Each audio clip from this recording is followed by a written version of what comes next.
Continúa en el uso de la palabra el diputado por la provincia de San Luis, Karim Alume. Gracias, presidente. Bueno, la verdad que cuando uno recién iniciaba sus primeros pasos en esta Cámara, nos tocó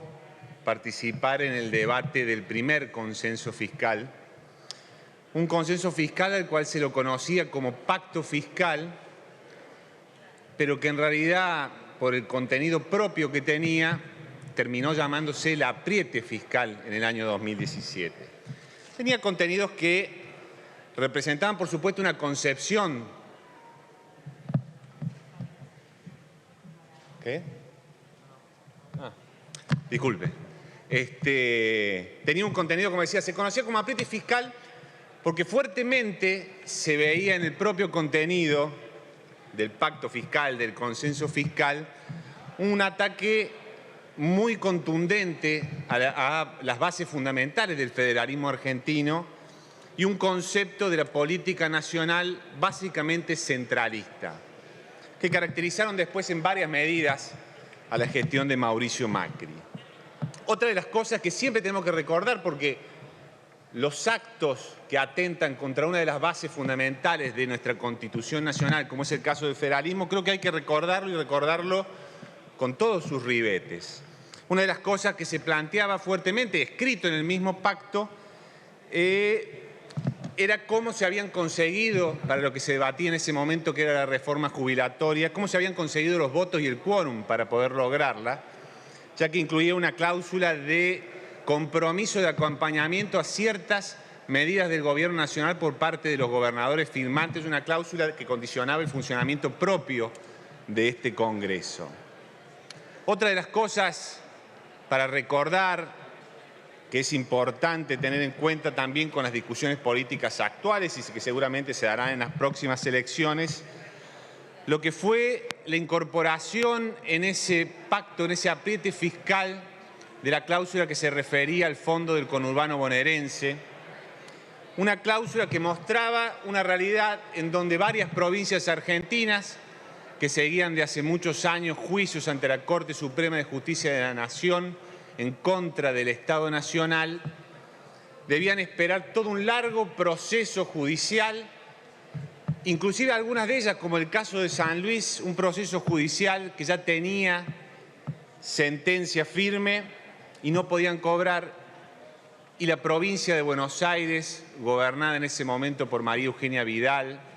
del mismo color político que el Gobierno Nacional, con el simple envío de una carta documento, parecía tener resuelto a través del pacto fiscal la cuestión del conurbano bonaerense, mientras el resto de las provincias miraban por la ventana cómo sus causas, incluso algunas con sentencia firme, repito, esperaban a la discrecionalidad de un Poder Ejecutivo Nacional que contaba con el aval y el acompañamiento de varios de los miembros de la Corte Suprema para esa discrecionalidad en el cumplimiento o no de la sentencia. Sentencia que, por suerte, fue Alberto Fernández quien, por lo menos en el caso de San Luis, orgullosamente cumplió con esa sentencia y la posibilidad de que lleguen esos fondos a los ciudadanos de la provincia de San Luis. Pero esto también fue muy importante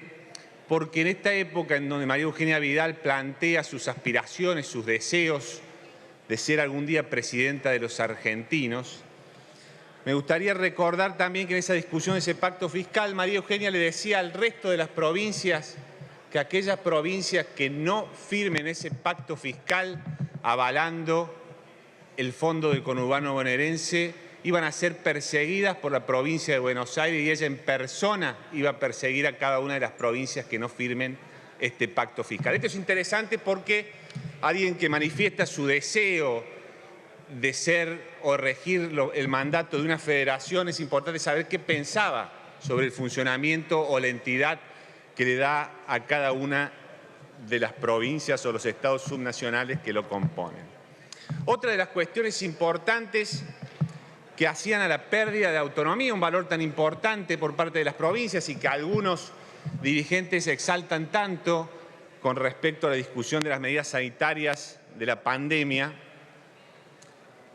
era que este pacto fiscal, este consenso fiscal, que había logrado los votos a través de la presión sobre muchos de los gobernadores argentinos, terminaba atacando la autonomía de las provincias argentinas, y eso se veía específicamente en el requerimiento de dicho pacto, que establecía que las provincias debían renunciar a los juicios que tenían contra el Estado Nacional, inclusive aquellos que tuvieran sentencia firme. Lo que hubiera implicado a San Luis, o al pueblo de San Luis en definitiva, la imposibilidad de acceder a los recursos que hoy en día le permiten a la provincia llevar adelante un programa de obras para poder volver a poner en funcionamiento la economía provincial.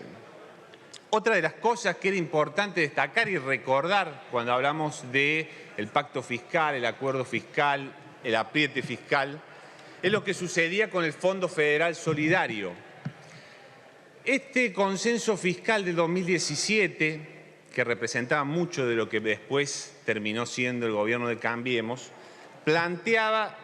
que aquellas provincias que no firmaran este consenso fiscal iban a perder los recursos del Fondo Federal Solidario, es decir, sus municipios no iban a acceder a estos fondos que en muchos lugares de la Argentina lograron transformaciones importantes en materia de la calidad de vida de muchos vecinos. Pero esto no solamente iba acompañado con esa pérdida, sino que a su vez incentivaba una especie de reparto de los recursos que perdiera esa provincia que no firmara por parte del resto de las provincias firmantes, lo que si no es uno de los ataques más importantes de los últimos años contra el federalismo y contra ese principio de los padres de la patria, de la solidaridad como valor esencial para el funcionamiento de la nación, pega muy cerca. Y otra de las características sobre el Fondo Federal Solidario es que se produjo un doble engaño. Aparte de requerir el acompañamiento de los gobernadores bajo amenaza de quitar estos fondos, luego de que se produjo ese acompañamiento, el Fondo Federal Solidario fue suprimido por el gobierno de Mauricio Macri, en ese intento de buscar el equilibrio fiscal a cualquier costo. Y permítame, para cerrar, presidente, la verdad que uno siempre recuerda este consenso fiscal porque al pertenecer a la provincia de San Luis, que fue la única provincia de la Argentina que no firmó ese pacto fiscal y que después la provincia de La Pampa no ratificó por su legislatura, la verdad que es un orgullo que la historia reconozca a la provincia de San Luis como una de las provincias que en un momento difícil de la Argentina defendió al federalismo, tal vez en soledad y con muchísimo orgullo. Muchas gracias, presidente. Gracias, diputado.